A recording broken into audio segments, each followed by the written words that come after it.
Thomas used to grumble in the shed at night. "I'm tired of pushing coaches. I want to see the world." The others didn't take much notice, but Thomas was a little engine with a long tongue. But one night, Edward came into the shed. He was a kind little engine, and he felt sorry for Thomas.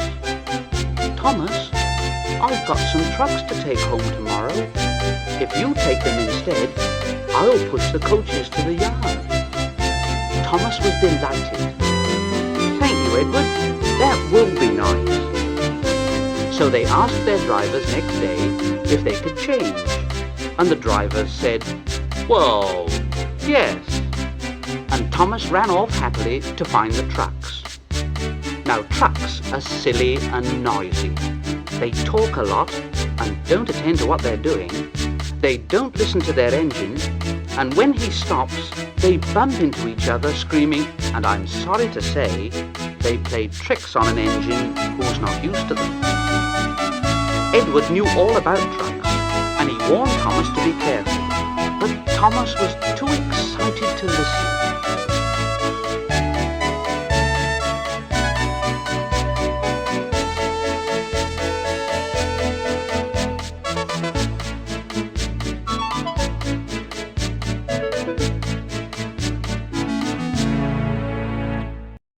The shunter fastened the coupling and the signal dropped. Thomas was ready.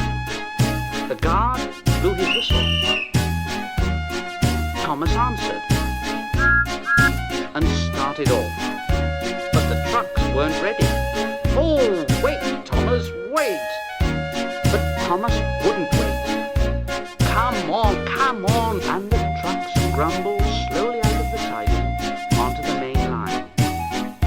Thomas was happy. Come along, and the trucks grumbled. "All right, don't fuss. All right, don't fuss." And they rushed through the tunnel in which Henry had been shut up.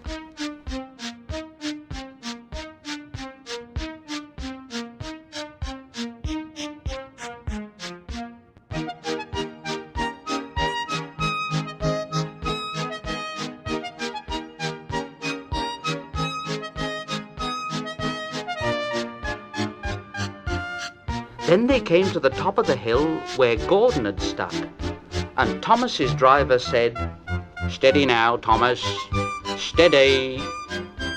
And he shut off the steam and began to put on the brakes. Thomas called out, "We're stopping! We're stopping!" And the trucks answered back, "No!"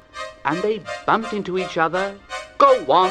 And before his driver could stop them, they'd pushed Thomas down the hill and were rattling and laughing behind him. Poor Thomas tried hard to stop them from making him go too fast. Stop pushing, but the trucks wouldn't stop. They just giggled in their silly way. Thomas was glad when they got to the bottom. Then he saw in front the place where they had to stop. "Oh dear, what shall I do?" They rattled through the station, and luckily the line was clear, and they swerved into the goods yard. Thomas put his brakes on tight, and he skidded along the rail, and he shut his eyes tight. When he opened them, he saw that he'd stopped just in front of the buffers, and there watching him was the fat director. "Thomas, what are you doing here, "Well, I've brought Edward's trucks." "Oh, why did you come so fast?" "Well, I didn't mean to. I was pushed." "Pushed? Haven't you pulled trucks before?" "No." "Then you've a lot to learn about trucks, little Thomas. After pushing them about here for a few weeks, you'll know almost as much about them as Edward. Then you'll be a really useful